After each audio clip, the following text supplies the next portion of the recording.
কানাডাতে যারা স্টুডেন্ট ভিসায় এসেছেন অথবা আসার প্ল্যান রয়েছে তারা জেনে রাখুন, কানাডাতে কিন্তু এখন স্টুডেন্টরা শুধুমাত্র পার উইক 20 আওয়ার কাজ করতে পারবে। আর সেপ্টেম্বর থেকে স্টুডেন্টরা 24 আওয়ার কাজ করতে পারবে পার উইক। আর এটাই এখন নিয়ম, ইন্টারন্যাশনাল স্টুডেন্টদের ক্ষেত্রে এটা প্রযোজ্য।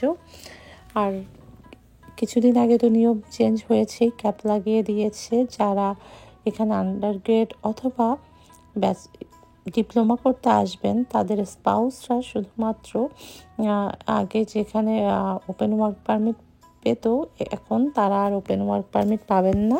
শুধুমাত্র মাস্টার্সের স্টুডেন্ট অথবা পিএইচডি স্টুডেন্টদের স্পাউসরা ওপেন ওয়ার্ক পারমিট পাবেন। তো কাজেই একটু চিন্তা ভাবনা করে বুঝে শুনে তারপরে আপনারা ডিসিশন নেবেন। এরপরেও কিন্তু কারো কোনো কিছু থেমে নেই, যারা আসতে চান তাদের চেষ্টা চালিয়ে যেতে হবে। সেই জন্য আপনাদের শুরু থেকেই প্রিপারেশন নিয়ে আসতে হবে আর খুব ভালো রকমের ব্যাকআপ নিয়ে আসতে হবে, কারণ কানাডাতে এখন জব সংকট চলছে। প্রতিদিনই বিভিন্ন জায়গায় জাস্ট সার্ভাইভাল জবের জন্য অনেক অনেক রেজুমি পড়ে, আর সেখান থেকে দেখা যায় যে বেশিরভাগেরই জব হয় রেফারেন্সের থ্রুতে। এখানে নেটওয়ার্কিংটা খুবই ইম্পর্টেন্ট, আমি আমার সব ভিডিওতে বলে থাকি। আপনারা যারা আসবেন তারা চেষ্টা করবেন নেটওয়ার্কিংটা স্ট্রং করে কানাডাতে আসতে। আর কানাডা হলো স্বপ্নের দেশ, আর এই স্বপ্নের দেশে কে না স্থায়ী হতে চায় বলেন। তাই আমি বলবো, আপনারা যারা স্থায়ী হতে চান তারা কোনো শর্টকাট উপায় না এসে, শর্টকাট আসলে কখনোই ভালো হয় না।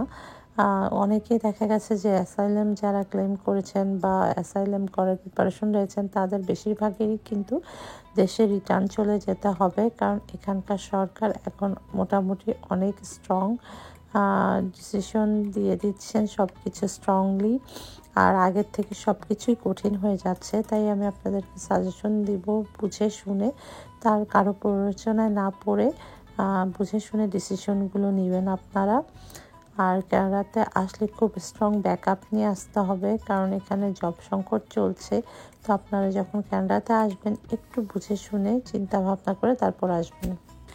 আপনারা চাইলে কানাডার সরকারি ওয়েব পেজটা ভিজিট করতে পারেন, www.gicgc.ca। এই ওয়েব পেজটা সবসময় নতুন নতুন আপডেটগুলো জানতে পারবেন।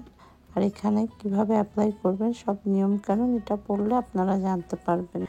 কানাডার সরকার দিনে দিনে প্রতিনিয়ত নিয়মকানুন চেঞ্জ করছে, কারণ অলরেডি এখানে এত বেশি স্টুডেন্ট চলে এসেছে যে যাদের থাকা খাওয়া আর ব্যবস্থা সব কিছুরই সংকট দেখা দিয়েছে, কারণ এখানে বাসা অনুযায়ী মানুষ বেশি হয়ে গিয়েছে এখন, যার কারণে বাসা ভাড়াও অনেক বেশি। তো সব কিছু মিলে সামাল দিতেই আসলে এই সিদ্ধান্তটা নেওয়া হয়েছে, যাতে স্টুডেন্ট আগের তুলনায় এখন কম আসতে পারে। আর কানাডাতে যারা স্টুডেন্ট হিসেবে আসছেন তাদের কিন্তু আগের তুলনায় এখন দ্বিগুণ টাকা দেখাতে হবে ব্যাংকে। আর আমি আমার সাথে অনেক কোয়ার্কারকে দেখেছি যারা স্টুডেন্ট ভিসায় আছেন, তারা দেখা যায় যে এখানে আন্ডারগ্রেড অথবা ডিপ্লোমা করছেন। তারা অনেকে কি করে, 1-2টা সেমিস্টার পড়াশোনা করে আবার 1 সেমিস্টার ব্রেক নেয়, এভাবে তারা পড়তে থাকে। কারণ যখন তারা ব্রেকে থাকে তারা তখন অনেক বেশি বেশি কাজ করে কিছুটা টাকা সেভ করে। কিন্তু আপনি যতই সেভ করুন না কেন, এখানে আপনারা যে টাকা ইনকাম করবেন সেটা দিয়ে আপনাদের থাকা খাওয়াটা হবে, অনলি লিভিং কস্ট হবে, কিন্তু আপনার টিউশন ফির টাকা কিন্তু হবে না, কারণ সেটার জন্য আপনাকে রাত দিন অনেক বেশি কাজ করতে হবে, আপনাকে ক্যাশে কাজ করতে হতে পারে। তো সেই জন্য অনেক বেশি স্ট্রং মাইন্ড নিয়ে আসতে হবে, আর না হলে ব্যাকআপ নিয়ে আসতে হবে।